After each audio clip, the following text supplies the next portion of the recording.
Hi everyone, welcome to my channel Make Digital Notes. I started this channel to share my digital notes. Myself Vasant, an undergraduate from mechanical engineering. My first series of video will be based on the subject engineering mechanics. Engineering mechanics is a subject that deals with how a body externally responds when it gets acted by a force. So it's broadly classified into two, statics and dynamics. I'll explain the term statics and dynamics with the help of the example that follows. Let's take a spring which has a stiffness value 1 Newton per centimeter. So first I suspend a ball of 1 Newton on the spring. So in order to balance this 1 Newton, the spring has to produce a 1 Newton opposite force. So with this K value, in order to produce this 1 Newton, the spring has to be stretched by 1 centimeter. So this is the equilibrium position which the spring attains when it gets acted by the force 1 Newton. So next, on the same spring, if I suspend 2 Newton force or 2 Newton weighted ball, in order to balance this, the spring has to produce 2 Newton. So in order to develop this 2 Newton, the spring has to be stretched by 2 centimeter.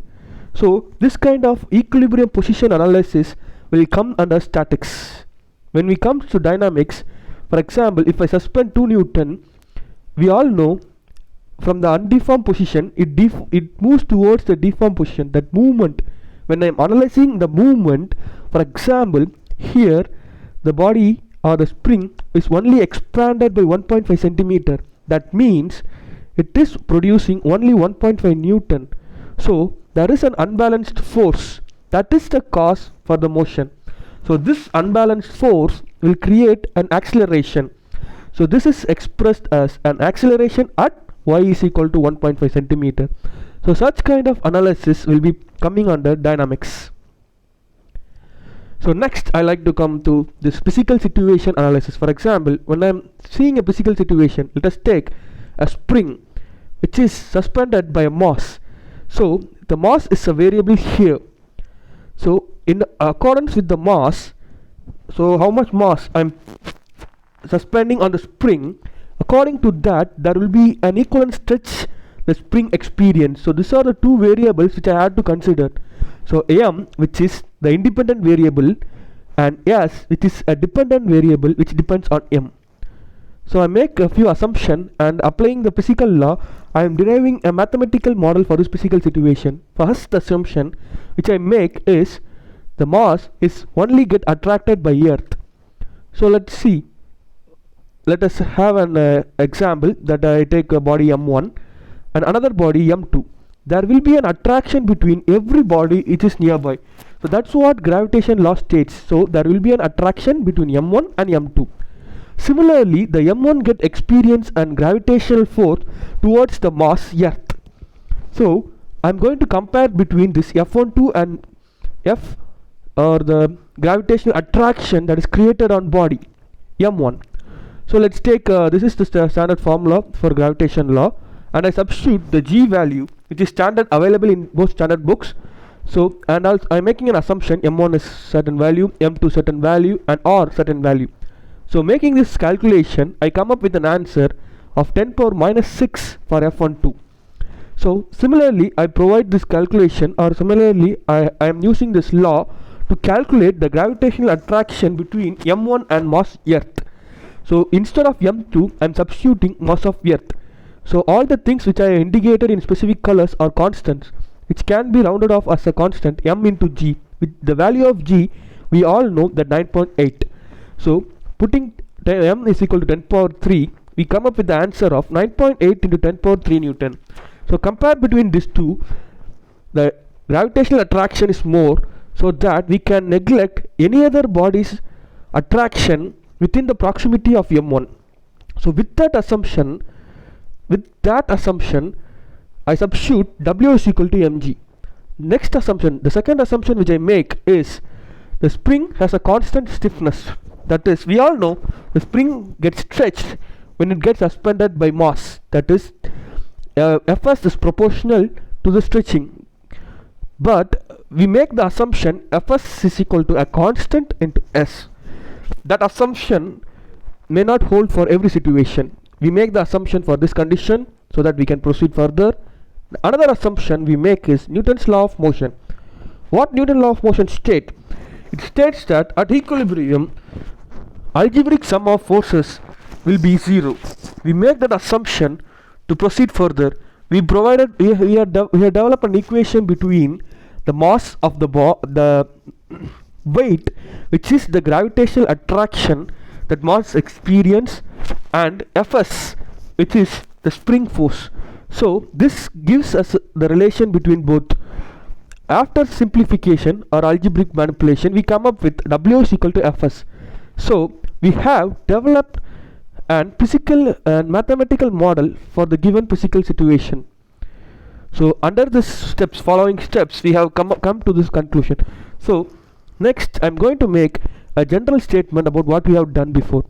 A physical problem which we look into, and we see what are the important variables, and we make certain assumptions and approximations which is appreciable, that is reasonable. Next, we apply the physical laws that we feel relevant to this given condition. Then we have developed a mathematical model which means an equation. In that equation, if we substitute the unknown values and doing some algebraic manipulations, we come up with an unknowns to be found.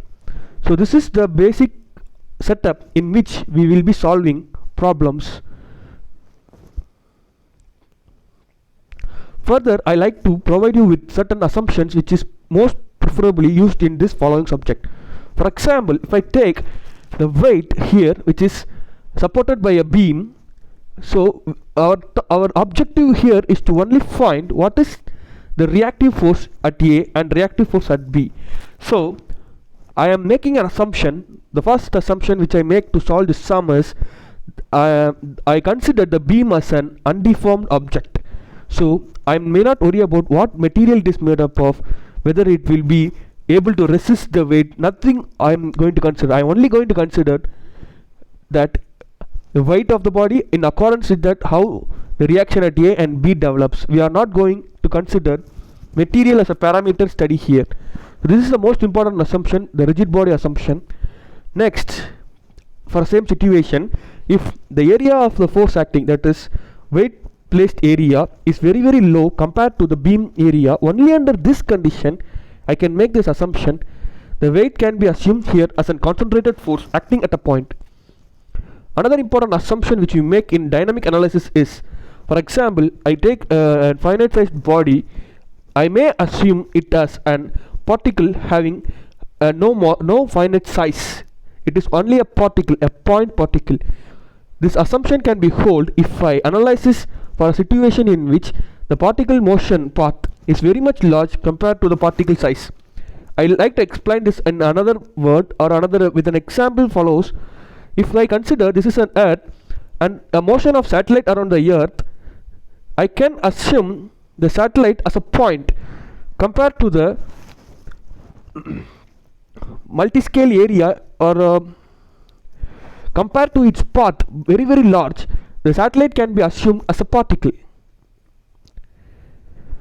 Another most important or we can consider this as the basics upon which whole engineering mechanics is built upon, the Newton's law of motion. This is an experimental observation that has been developed under a situation or the frame which we so called inertial frame of reference. So inertial frame of reference is we can consider that is a static reference, static frame, or a constant velocity frame which does not provide or does not affect an effect on the body which is present on the frame. For example, we are on earth which is constantly revolving, but we don't feel it is moving. Such kind of frame is called inertial frame of reference. So under this reference, he makes certain experiment and come up with the result. The first experiment or first law which we come as an outcome is, whenever a body is in rest or a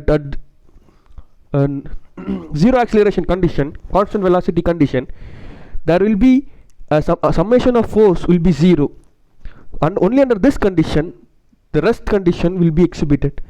Second law states that for a given mass, a constant mass, if we apply a force along the direction of force, there will be an acceleration imparted on the object.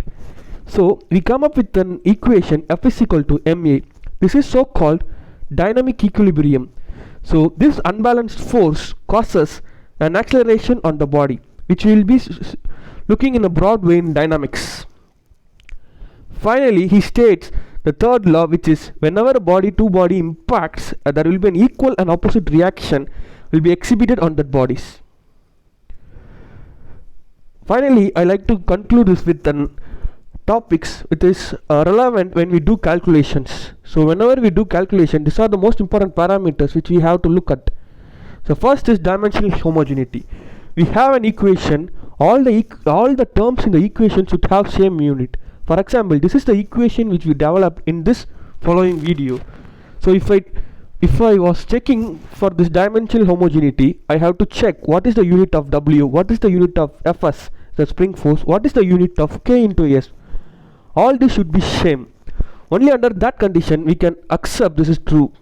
So that is true. Everything will be a force, so that everything has the same unit, Newton. So this is what dimensional homogeneity states. Another most important thing is, whenever we do a calculation, our motto is to find the result.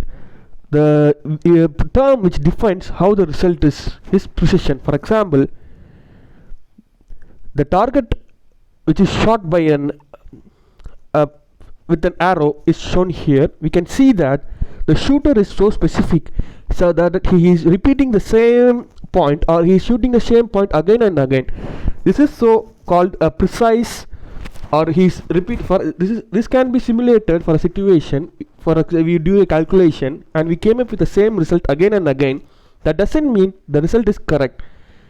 Such like the shooter is shooting at the same point doesn't mean that he's shooting correctly or he's providing a desired output. So this is what we call precise. This is precise but not accurate, what we needed. Next situation which I explain accuracy is, here you can see the shooter is pointing or shooting at a different points. He's not precise, he's deviating. He's not precise, he's not repeating the same output, but he is always providing a result which is so nearby or less deviate from accurate value. So if I make a calculation again and again for a different condition or a different variations with a small different I'm doing the same experiment but I'm observing different results, that is what explained here, different arrow shoots, but the average will be correct. So such condition is called accuracy. Finally, I like to explain a significant digit. What a significant digit is. For example, if I take a spring here which has a stiffness value 4.856 Newton per centimeter, I like to calculate the weight suspended here by measuring the S, the displacement. But we all know that we had already derived according to the W value, the S will varies. If more W is suspended, more S value will come up with. So I'm measuring this S value and try to calculate this W, the weight of the object suspended in the spring. First, I take the S value and I'm using this mathematical model which we developed. I'm going to calculate W value. So first, I make with a scale, I measure the S value as 0.1. So doing the calculation 4.856 into 0.1, I came up with the result 0.4856. You can see here 0.1, the scale value has only one significant digit, but I'm expressing W in 4 significant digit.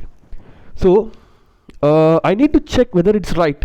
I can say 0.4856 is precise, but I have to check whether it is accurate or not. So I'm going to check the situation with another instrument which is further high qualified gauge. It can measure precise value or more accurate, more precise value. That's what I'm like to suggest here, 0.1125. So 1, 2, that last 3 digits are more precisely pointing what is the S value.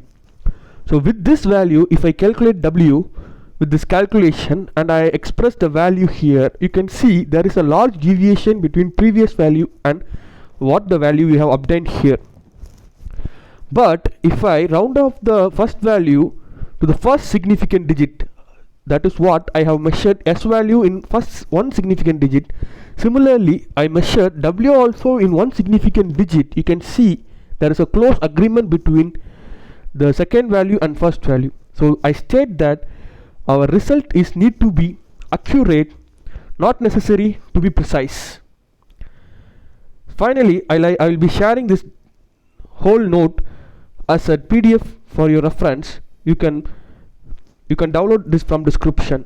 Hope you like my video. If you like my video and you want to be updated with the further updates, please make sure you are subscribed. Thank you.